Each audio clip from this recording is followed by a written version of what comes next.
Wireless cellular data network, enable disable. Minus 3G 4G 5G. Minus hotspot. Minus Wi-Fi. Minus subscriber identity module SIM/eSIM. Think of mobile network connectivity as the invisible highway system that makes a smartphone or tablet actually smart. Without a connection, a $1,000 mobile device is essentially just a very expensive digital camera and calculator. For the CompTIA A+ exam, you are expected to be the traffic director on this highway. You must know how to configure these connections, how to secure them, and how to troubleshoot them when a user is completely cut off from their data. Part 1. The Cellular Data Network, 3G, 4G, and 5G. Cellular data is the primary wide area connection for mobile devices. It relies on a network of physical cell towers operated by carriers like Verizon, AT&T, or T-Mobile. As a technician, you must understand the generations of this technology, as devices will automatically switch between them depending on signal strength. 3G, third generation. This is legacy technology. While it introduced the first real mobile internet, it is incredibly slow by modern standards. Most major carriers have completely shut down their 3G networks, but a device might still drop to a 3G or H+ symbol if the user is traveling internationally in a developing region. 4G LTE, long-term evolution. This is the current global backbone of mobile data. It supports high-definition video streaming, fast web browsing, and Voice over LTE, VoLTE, LTE, which allows users to browse the internet and talk on the phone at the exact same time. 5G, fifth generation. This is the bleeding edge. 5G operates on higher frequencies, like millimeter wave, offering fiber optic level speeds and incredibly low latency.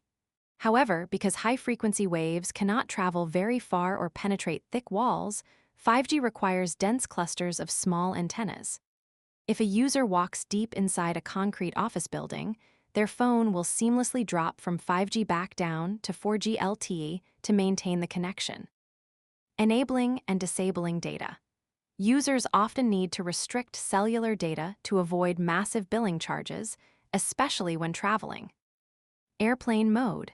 This is a hardware-level software toggle that instantly shuts off all radio transmitters on the device, cellular, Wi-Fi, and Bluetooth.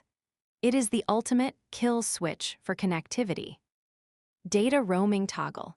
If a user is traveling abroad, you can dive into their cellular settings and disable data roaming.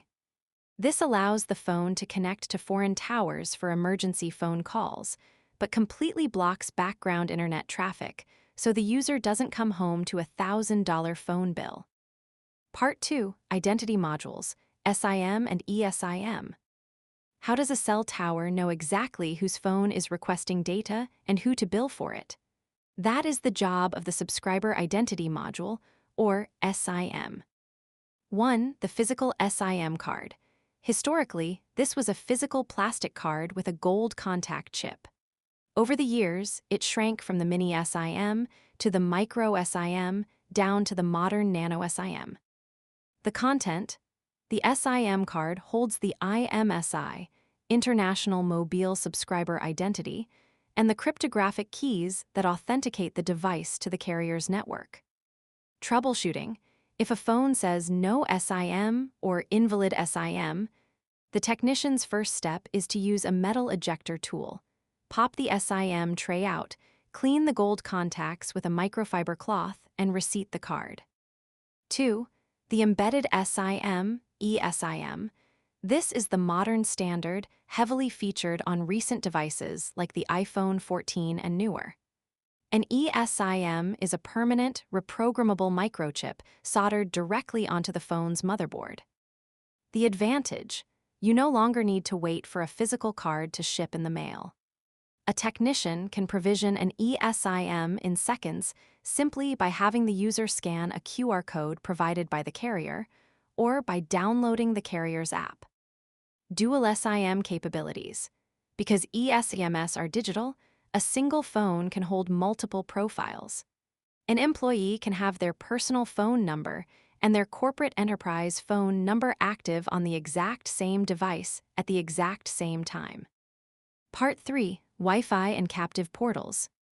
While cellular data is for the wide world, Wi-Fi is the local lifeline. It is generally faster, uses less battery, and doesn't count against a user's cellular data cap. The SSID. To connect, you select the service set identifier, the name of the network, and enter the passphrase. The captive portal. This is your biggest troubleshooting headache. When a user connects to hotel, airport, or coffee shop Wi-Fi, the network is technically open, but they have no internet access. The router intercepts their web traffic and redirects them to a captive portal webpage where they must agree to the terms of service, enter a room number, or pay a fee. The fix: if the captive portal fails to load automatically, the user will think the Wi-Fi is broken. As a technician, tell the user to open their browser and navigate to a non-secure HTTP website, like Neversol.com. This forces the router to trigger the redirect and display the login page. Part 4. Sharing the connection, the mobile hotspot. If a user is working on a laptop in a park with no Wi-Fi, they can turn their smartphone into a miniature wireless router using the mobile hotspot feature. How it works: the phone pulls down an internet connection using its cellular 4G or 5G radio, and then broadcasts that connection outward using its Wi-Fi radio. Configuration: as a technician, you must ensure this is configured securely. You must change the default network name, set the security protocol to WPA2 or WPA3, and generate a strong, complex password. If you leave a hotspot open, anyone nearby can connect and burn through the user's data plan. The trade-offs: running a mobile hotspot is incredibly resource-intensive. It will rapidly drain the smartphone's battery and generate a significant amount of heat. Furthermore, many cellular carriers place strict data limits on hotspot usage, actively slowing down the connection, throttling, if the user transfers too many gigabytes. Summary for the professional technician.